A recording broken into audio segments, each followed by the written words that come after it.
Yeah, and why do people, in where we're at and in other areas of life, people look to work on their character defects, whether that's in recovery, therapy, or spiritual growth. Now we'll talk about flaw versus defect. All right. So what do you think a flaw is, minor or extreme? Well, it all depends on where you look at a flaw. Sometimes we can have flaws that we beat ourselves up over. That's something that might not be so severe. A lot of people, it's not perfect, try to be perfect. But if you have flaws in your art opponent, be able to point them out and you're trying to work on them, that's a plus. But we're not perfect. So it's a day-to-day reprieve, sorry for my to try to work on that. What was the other second part of the question? Yeah, flaw versus defect, but you had it right there. Flaw is a minor imperfection. Yes. A minor imperfection. Right. And a defect. Now we'll talk about a defect. Is that minor or more? Well, for me, it all depends on if you allow it to go to the extreme. A defect can be something that you can just diminish and just work on very, very quickly and let it bygones be bygones. But if you just ponder on it and keep going on, it's just be a ongoing defect that you have that leads to all types of other things, resentments and all of these things. So it's just something that if you detect and you just work on, we are human. And I keep it literate in that we all have these things, but just try to work on a day-to-day basis. So if I had a TV and I had a scratch, a little scratch on the screen of it, what would you consider that, a flaw or a defect? I would consider that a flaw. Okay. Because once again, a flaw is something that you think about it for that moment in time, but it'll go away. Okay. For a next hour, 2 hours ago, if you by yourself, because you don't have anyone to edge and drag that on. So you're saying someone else can point out that flaw? Right, and then you'll be pent with it and stuck with it to where you have to drag it for weeks and weeks at a time.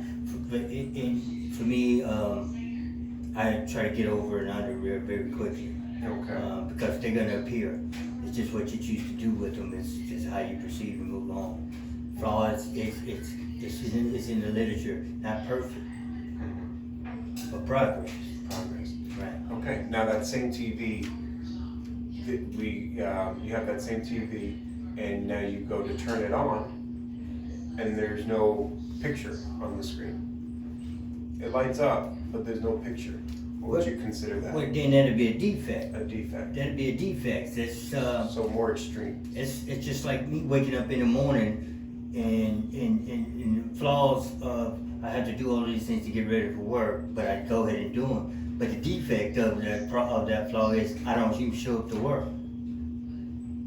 I did all this footwork to do all these things to proceed and get myself in that thing, but then I don't even show up to work. That's a defect.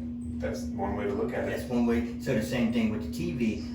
If you so focus on the scratch on the TV, and you don't even know if the TV is going to even work. So you focus on something so minor that can be gone, but then if the TV don't work, then there you are stuck with a defective TV and things in this nature. So don't let the flaw keep you from prescribing now. Okay. Traits versus behaviors. Now, in your opinion, what is a trait? One's a trait. I would say a trait for me is what it means to me is one's something that one's likes doing. More just like a job. A job. I took these classes. I took all these things to get this trait in this thing. I went to school for 4 years to be a lawyer. That's what it means to me. Versus behavior is that the ego or whatever. Look at me. Look at what I'm doing. This is what I got. And then the behavior from that. You achieved it. received it and believed it, all these things, that's a trait that you put your energy and time into. Now to get on the behavior side of it, I'm better than you. So you would say that a trait is stable. It's a stable quality. Right. That's something that we set forth in the data retrieve or do our growing up, is to find some type of trait that we're interested in to take care of ourselves and to provide. But sometimes we can let that turn into bad behavior, not only due to drugs and alcohol, to one's mindset that I'm better than you, and behavior comes out of that. So a trait can be influenced by genetics, something inherently passed down. Right. Exactly. Okay. Maybe or upbringing, personality, environment. Right. Okay. Behaviors. How would you describe a behavior? Is that more passed down or is that learned? Both. In order for it to be passed down, you have to be around to learn it. So it goes along of the way that you brought up and the way that what have you did in your time to pick up these behaviors or to learn bad behaviors or whatever the case may be.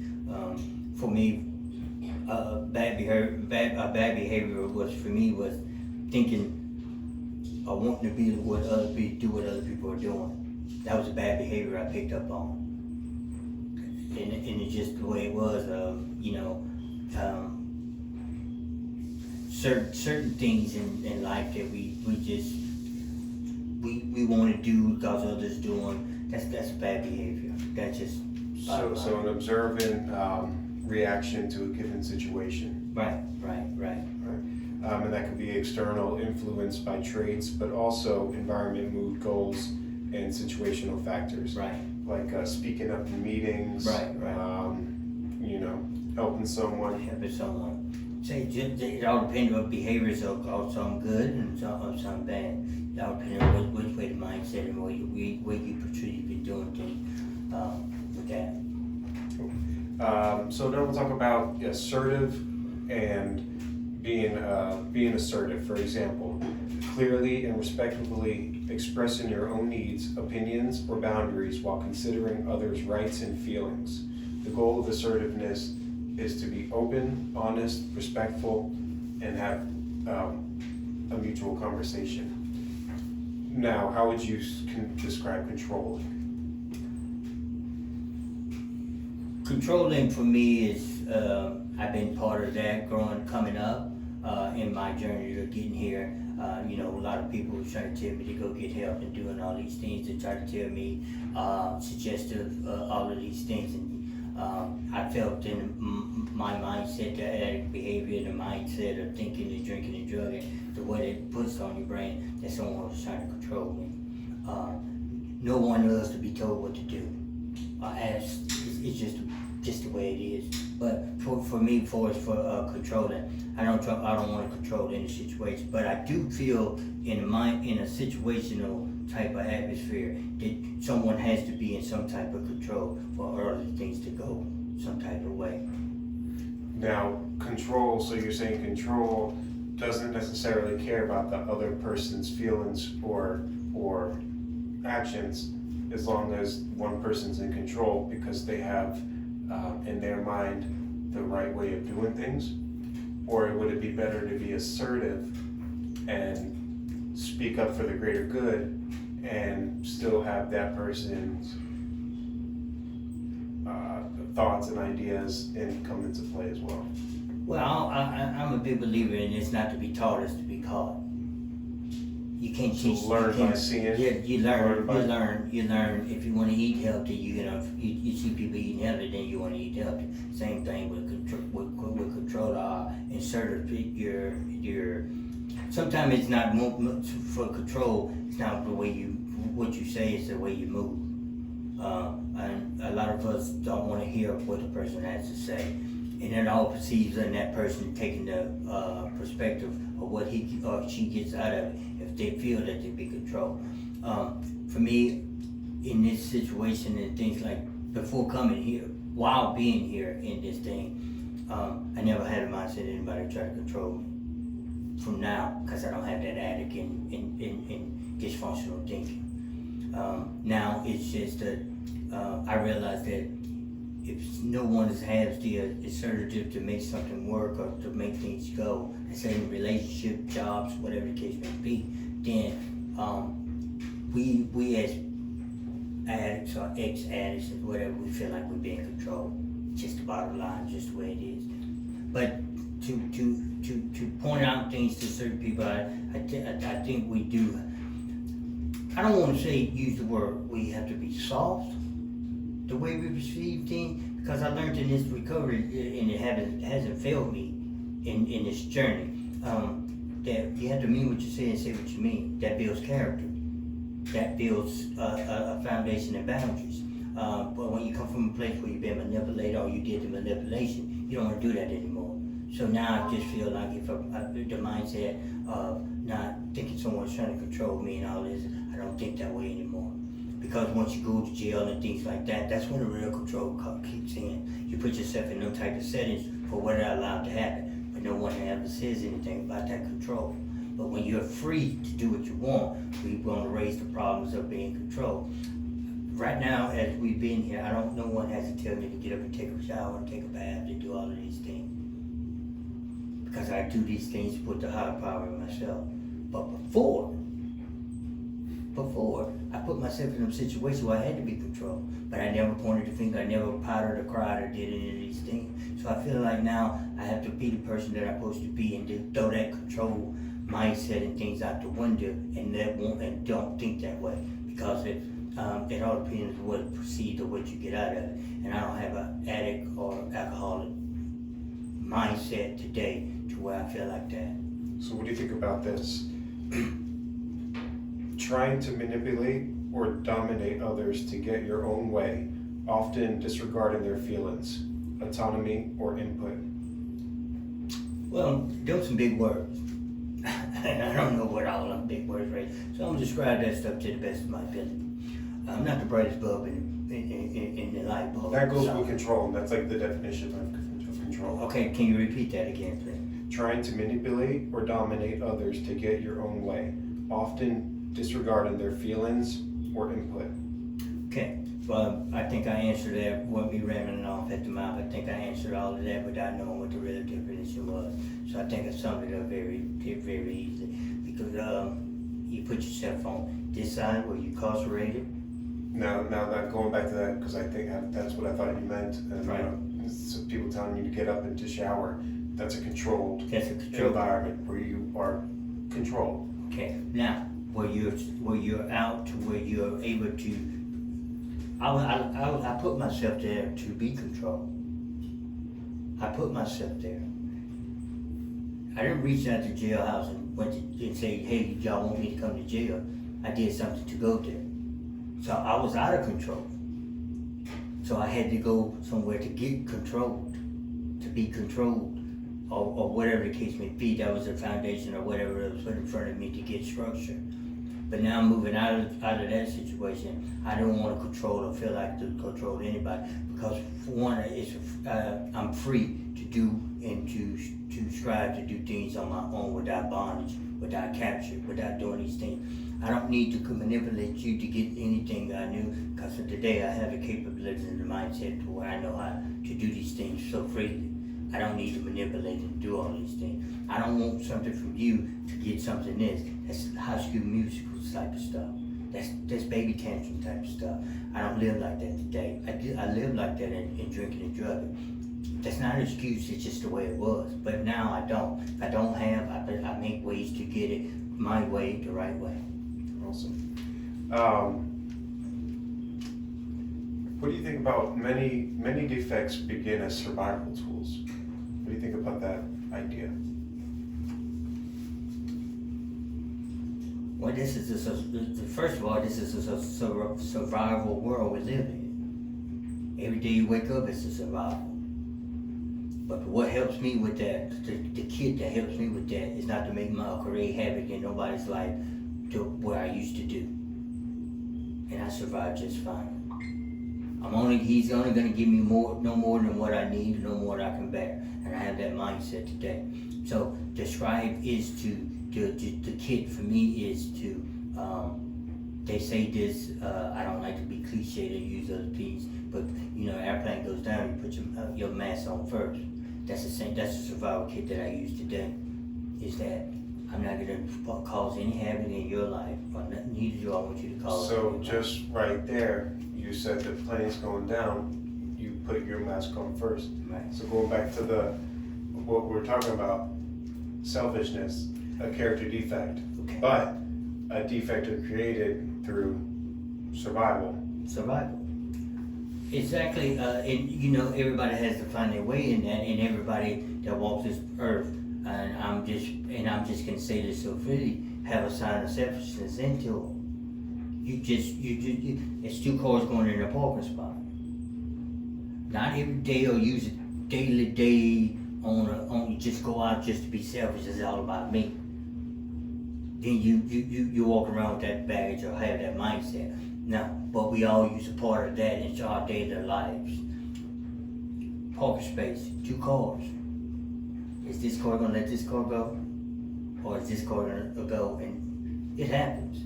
Or is one of the cars going to take 2 spots? Oh, it happens. So selfishness, it all depends on how or what degree or what form or formality that you use it in.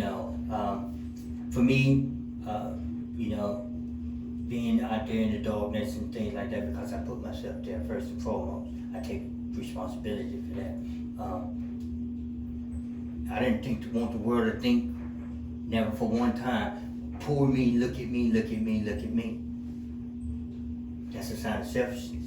I put myself in that situation. I think that one would be victimhood. Same, all depending on what one said. But that's, just for me, So what do you think about this? Character defects are formed and seen as byproducts of self-centered survival thinking. The mind is a terror thing in ways. It really is. I came in here to gain back control of my mind, but I had to also do that to my higher power. I do not do too much thinking today. My thinking what got me here. So I try to rely on that to guide my steps. With the question that you asked, these are very tough questions. They're just, we're just understanding what a character defect is and how they're formed through survival, through inherited through environment, how we grew up, but this in particular, that they're byproducts of of self-centered survival thinking. So, like going back to the parking spot, is everyone? The 2 cars are there. What happens? Does both cars go into the one spot? It's an individually mindset effort. This car thinks that, well, maybe I was here a little later than this car, so I can go in and let this car go in. Now there, so or that this person, car, or or that, this car can. That was just a example for self. So does everybody have to be selfish? No, everybody doesn't, but everybody has a part of them in some way, some way, form, shape, or another. To survive. To survive. I mean, it's, you go in the store, you go at the counter, and then someone's short $1. Someone's short $1. This person that's short $1, not knowing that this person behind him just got paid today and got it over a lot of money, or whatever the case may be. And this person behind him knows this person in front of him is just short $1. But this person doesn't pay or help this person. What would you call that? Well, I would say that's not an act of kindness. Okay. Would I consider that selfish? I don't know. Am I entitled to your paycheck? No, you're not. that goes back to act of selfishness. I was fortunate to make this. I'm able to make this money. That person might not have been as fortunate to make it, but he's on a shorter, or she's on a shorter I time. get it, and I'm not saying that I don't agree with you, that saying if I was in that position who just got paid, I would be happily to give the dollar. But you're not are entitled you to. obligated to? You're not. No, am you're I not. entitled to? You're not obligated, but it just goes to show that there is a sign of selfishness without being selfish. If you have to think about it, if you have to think about doing that, I've been in that situation, but if you have to think about it, then what you call it selfish? If you have to think about it, just saying. Now, if you have somewhere to go, and this person's holding up the line, you about to be late for work. So what would you do? In order for you to be to work, would you put your stuff back, or would you just go ahead and pay it forward so you can be on time for work? It all depends on which way you look at it. Yeah, but I guess it depends on what the item is, what the situation is. Do I see it coming closer to my turn, or do I see that it's gonna make me late for my job? So I think a lot of factors come into play. A lot of stuff come into play. Now, I mean, we don't go around on a day-to-day basis thinking of wanting these things to arouse and bring up, but since we're on the top of the subject, or at least one of the character defects of that, I just say that all the people that's on this earth have one shape, form, or way, whatever way you want to design a characteristic as it being. With kids, use kids as an example. You got a ball. This family might not have been fortunate to buy a ball, but your kid playing with the ball, and this other kid wants to play with the ball. But you get your kid, grab your kid. Not just saying you grab your kid and grab the ball, and you just saying it's not entitled for that kid to play with the ball. But that's what type of world we live in, and I'm just pointing that out. It's a selfish act. We can't be blinded. I'm not going around looking at forward or whatever. I'm not saying I'm perfect by no means, but it just happens on a day-to-day basis, every day, on a day-to-day basis. So would the act of doing that be a behavior?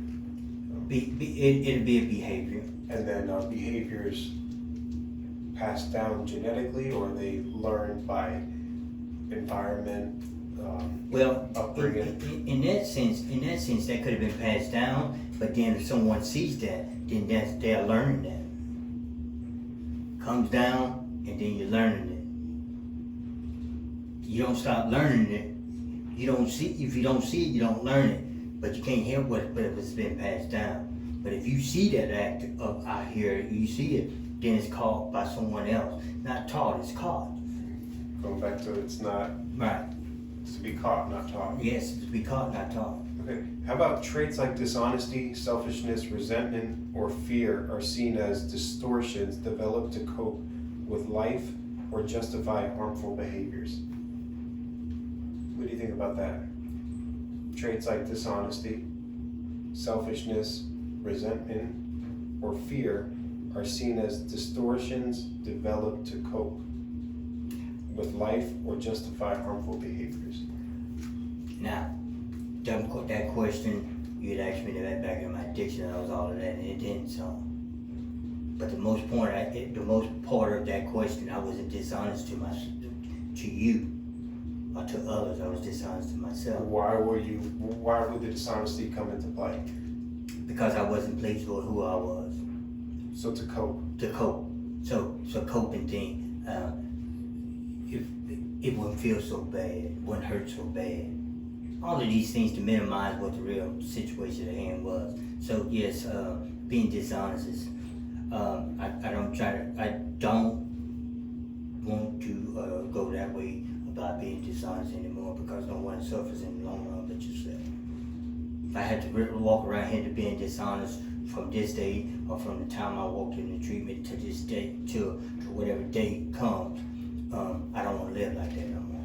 So you can say now from this point on, you choose not to be dishonest. I choose that A, B, C, N, D. And that's a behavior. Yes. So are you, in that same way, can you choose not to be selfish? Can someone choose not to be selfish? I choose not to try to be. I choose not to be selfish or try to work on not being selfish too. I tried to. That's the reason why I pointed all them things out, because I was out there what I didn't have. No one even had the audacity to even do these things. And the only thing that I'm doing, I'm not saying that in a way to anybody's entitled to do anything. In that, I'm just saying what helps me. What, now is that selfish? I'm just, Well, because it's okay. what helps me, because I was the first sick. I was sick. It's sick. I'm here to get better. So if I'm not trying to help myself to try to move forward to help other people, then what good is all this? I believe getting sober is a selfish act, and you have to be at first, but then once you're sober for so long, it's like, what's that next step? What can I do next? How can I be better just from putting down the drink or putting down whatever? It goes back to that mirror. That mirror you was talking about. I know you wasn't talking about the glass mirror that you look at yourself, and I know you was talking about inside. But see, I was looking on in order for me to look at that glass mirror, I had to be pleased with who I see first. The glass mirror that I'm pointing out. Before it's looking at inside, I know for the inside I can't go back the way I came. Meaning that I can't allow myself to be manipulated. I cannot. I'm able to see these things now, clearly. I don't want anything, so. Keep myself from being manipulated, would that be fear? I would say it'd be to some degree. But let's Does that come from, keep myself from being manipulated, does that come from a position of survival? Saying, and maybe that's where they said maybe some of these things came from survival. You pointed out that what's the next step? You did say that at the end of your speaking, you said what was the next step? And all I'm basically saying, the next step for me is not to go backwards. I let the next step take care of itself, as long as it's moving forward. But the next step for me, I'm not looking out for the next step. I'm looking for him to just guide my step. But I know I don't want to go the same steps of going backwards. And I mean that like as in, I don't want to go around here thinking someone's owed me anything, or that I owe anyone anything. I just don't. I don't want to live my life like that. I don't want to go to thinking maybe, in order for this to work, I got to someone wants something from me and things like that. I don't want all that. See, we got to realize, there's two sides of your street, and we communicate with human beings on a day-to-day basis. But you can't be dysfunctional or your guard down. Can have a clouded head. Exactly. Clear mind. You gotta have a clear mind. So now, like you were just saying, now are those learned, inherited, or adaptive? They're seen as learned and adaptive. They're not who we are. They are what we do. Exactly. So these are not who we are. No. These are what we do. Exactly. And let's go over this list. We have pride, fear, resentment, dishonesty, selfishness, self-centeredness, perfectionism, impatient, judgmentalism, arrogance, envy, laziness, people-pleasing, victimhood, intolerance, impatient, gluttony, isolation, guilt, shame. You summed it up very clearly. Clear mind. It's not who we are, it's what we do. Exactly. So that's a behavior. That's a behavior. All of that's considered a behavior. Okay. How about, what do you think about trauma can lead to fear-based behaviors, people-pleasing, shame-rooted beliefs? I'm not enough. I must hide who I am. Good question. I come from a place where I was enough. Where you were enough? Where I was enough to other people. I didn't like that feeling. If you don't feel enough for yourself, what other people think, that's people pleasing. I didn't feel that myself. I had the capabilities of doing a lot of things. Oh, you smart, you this, you that, you this, and that. I don't like that. And that's just a pet peeve that I don't like. I know the capability, but if I don't see it myself, then if I do it or appreciate it, then I'm people pleasing. I have to find it in myself to feel pleased with it, then I won't have to worry about people pleasing. If I don't feel it, see, you have to feel it. Everybody else can feel it. But then if they don't, if it doesn't work out the way that they want that to work, then you hurt still. Follow, that makes any sense? People pleasing. Right now, for me, people pleasing was a big part of my my drinking and drugging. Sometimes I didn't want to drink and drug, but I did it. People pleasing, I pocket full of money and things of that nature, or whatever the case may be. But that was then. But now I choose not to people please. Either you like me. I learned in this life or world we lived in, you're gonna have haters and you're gonna have dry haters. You need both of them to survive. So with that, I know you can't go around here thinking about who likes you and who this and that. I just know that I don't have to people please for that to go forward. I know that I've been on this thing. I'm not perfect by no means, but I feel like I'm in good company with the server that I surround myself with, to where I don't have to worry about people pleasing and things of that nature. You know, $20 if I got it, and it takes, and I have it for 3 weeks. If it takes me to the next pay period, I'm fine with that. I don't have to go over here to suck up and do all of these things to get a loan, to maybe get anything or get something from no one. As people, I don't live like that today. Because what that causes actions and things of that nature. I know it's all talk about material things and things like that, but it's just the way life is. We can fall in the trap and the slump so quickly to where we don't find ourselves or realize that we're people pleasing. You know, I can't go over there where they drinking and drugging at. So I can say that I'm not people pleasing today. But I have a choice. I choose not to be there. Not to throw rocks at anybody that's doing what they're doing, but I just know for me, if I had to choose that path again, I wouldn't be alive. Thank you for shedding light on that. I can tell that was really personal. Yeah. Environment and culture. An environment that teaches conditional love, perfectionism, or emotional suppression encourages defective traits.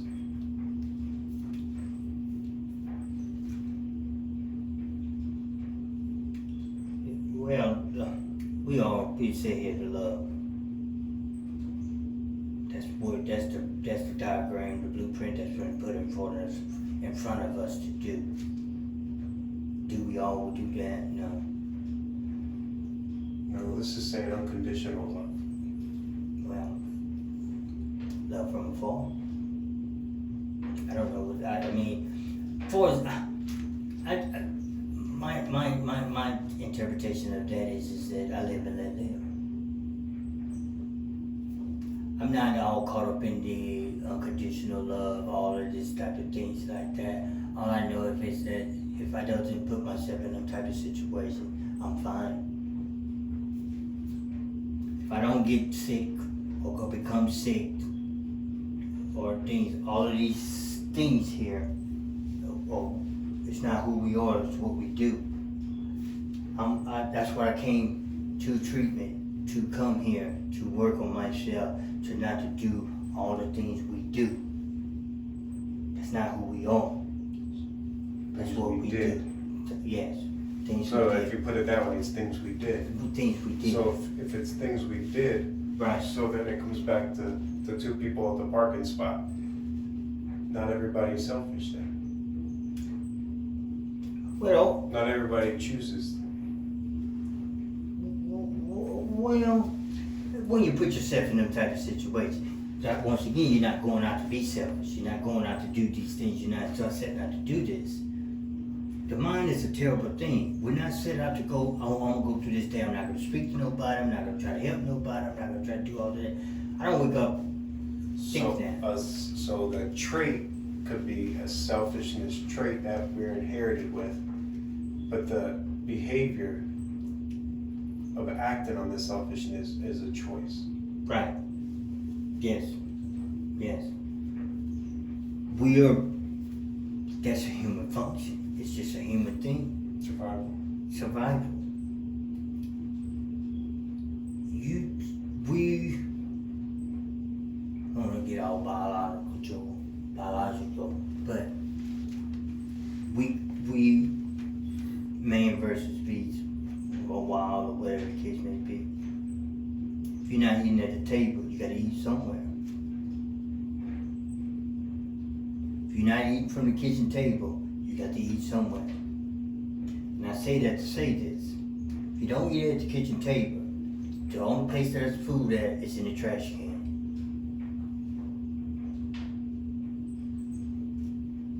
Once foods come out the house, it goes in the trash can. But once it's not eating at the kitchen table, they're eating out the trash can. We are human. We're not animals, but we are animals.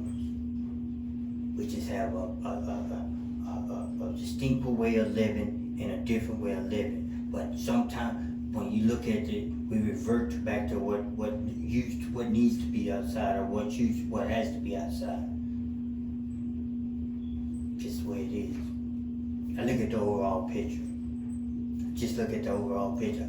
This this mindset that I have, I look outside into what's going on. I take my adventure further than what it is. Because it's true. Because I once did that.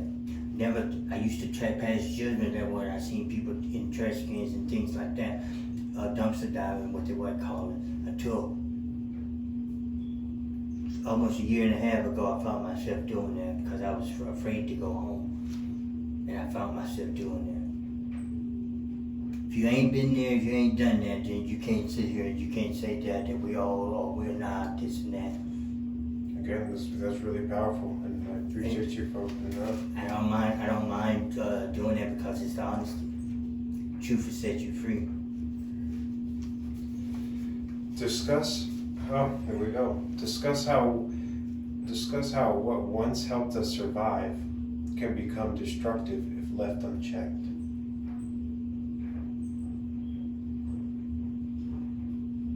Ego. I just pointed out that I had to eat out of a trash can, but I'm used to eating at a table. Pride. No one seen me eat out of that trash can, but I'm here today to tell you that I done that. So I let the pride go. It's not who we are, it's what we do. You pointed it out. What I choose to do now is not to go back to people pleasing to do all of these things or whatever I had to do to have me caused me to eat out of the trash can.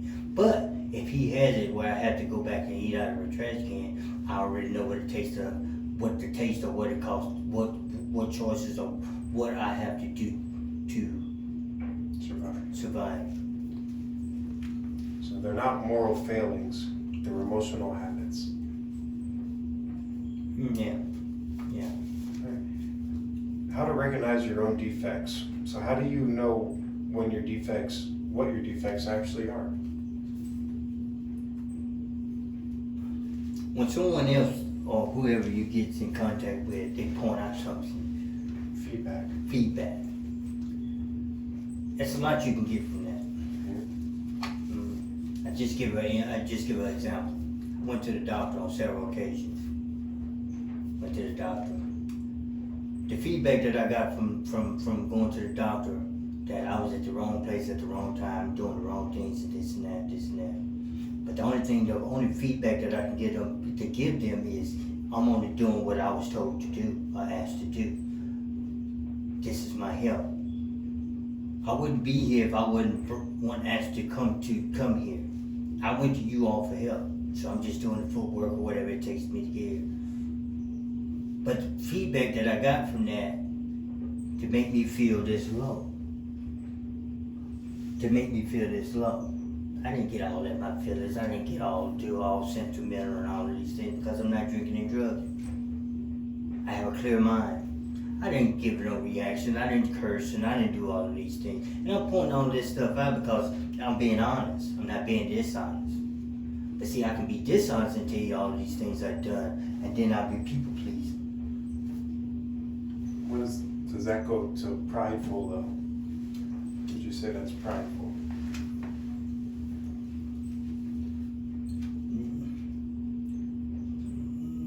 No, I wouldn't say that's prideful.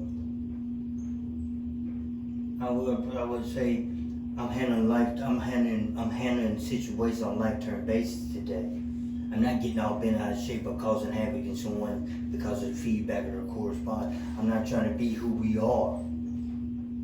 No, I'm not trying to be what we do.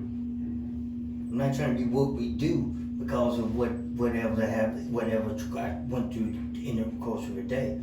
So to answer that question, we are aware of the character defects on what we do, this and that, whatever that question may be that you asked. Because not knowing it, I did this before this interview. I handled that situation the best of my ability. They're trying to help me. I'm just seeking help. So I couldn't leave that sicker than what I went. For those out there, there's some practical methods for finding out your own defects if you choose to do so, and that's journaling moments or conflicts of shame, feedback from others, and inventory lists.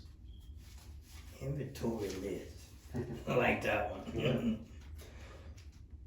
Share examples of discovering your defects. One example, I can give one. I can give one today. Coming back to this, this day, and I felt I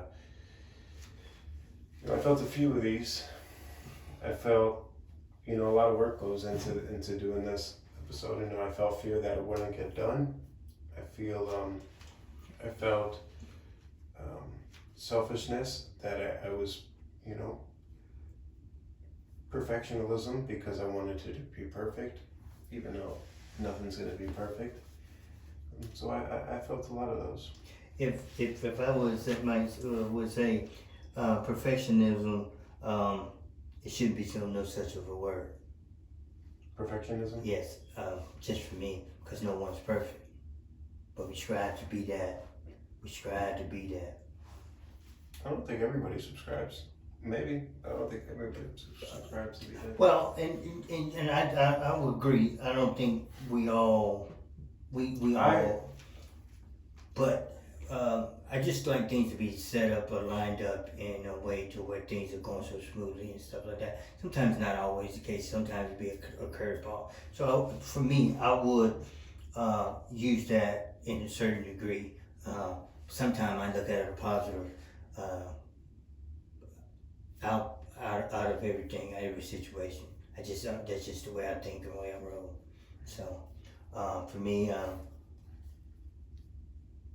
if I was to go down that list, the one I try not to be today, or try not to do today, and to go back to, is guilt and shame, victimhood, people pleasing, arrogance,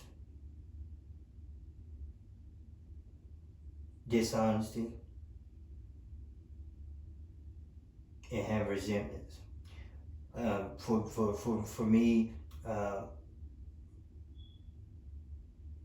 resentments, I can't blame anybody else for my own drinking and drugging. I was unhealthy when I went through this situation, but it was a lot of unhealthy responses. So it's a two-way street when it comes to that. Can't sit here and put it in powder, but someone want to take accept my apology and things like that. I can't continue to lose sleep or do these things behind that. So I'm over that one today. With resentments or having anything like that today. Sometimes with people, we might correspond with someone. But for me, for the most part, I don't ponder on them. It's just like water up under the bridge. I sleep well. And I hope the people that I correspond across in a day, I pray that they do too. But I try to keep it simple and keep it moving. Fear, I learned on this journey that I fear no one but my higher power. And that's just the bottom line. I have no fear today. And with him, I try to continue not to have any fear, because this world out here is just it'll eat you up and spit you out. But you have to indulge and do the things that cause you that to happen, and I choose not to do that today. And fear for me, I don't fear even. Really, I don't think about fear, because fear what brought me here. I was fear one thing, one says, one all of these things. That don't bother me today. And it really don't. Judgmental, that's just a way of life. That's just the way we roll. I catch myself sometimes, and then I change gears with the thoughts. So it's instinctive, inherited, but it's behavior you don't act on. Yes, for me, it's what we are, but these are what we do. Right. I just don't act on all of them. I don't act on them. I have. Is that isolation? Isolation, yes. Mm-hmm. That one, I used to do that one a lot. I don't do that today. I interact and, very humbly accepted to go with places and do these things and stuff that brings out the real person out of you and stuff like that. So I don't, you could go to isolation, then you go to being dishonest. So. And why this stuff matters, because these connect to long-term patterns and failed relationships, recurrent anxiety, and burnout. Yes. Recognizing them is the first step towards growth. So by knowing what these are and just being able to recognize them is the first step towards growth. Mm-hmm. You can't change what you can't name. Mm-hmm. So, with that being said, we can humbly, and I can humbly name all of these things. So it's I try to change. If these wasn't here in front of me, I do these things unknowingly, or realizing what I'm doing in a positive way. If that makes sense.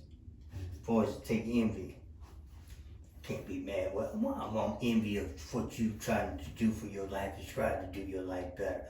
When I 17, 18, 19, 20 months ago, I was at the dumpster. Make that make sense. Because I had to remember and tell myself, I was once doing these positives and moving in this direction. And it doesn't take but one right choice and one good decision to make you go forward, to keep you going. So why would I envy anything or another person try to do not even a person, just in general. When you take person out of the equation, just in general. It's unhealthy. Absolutely. And so what we did here today is, the character defects are patented traits that hurt us and others. They often begin as coping mechanisms, and we can identify them through honest self-reflection and feedback. Right.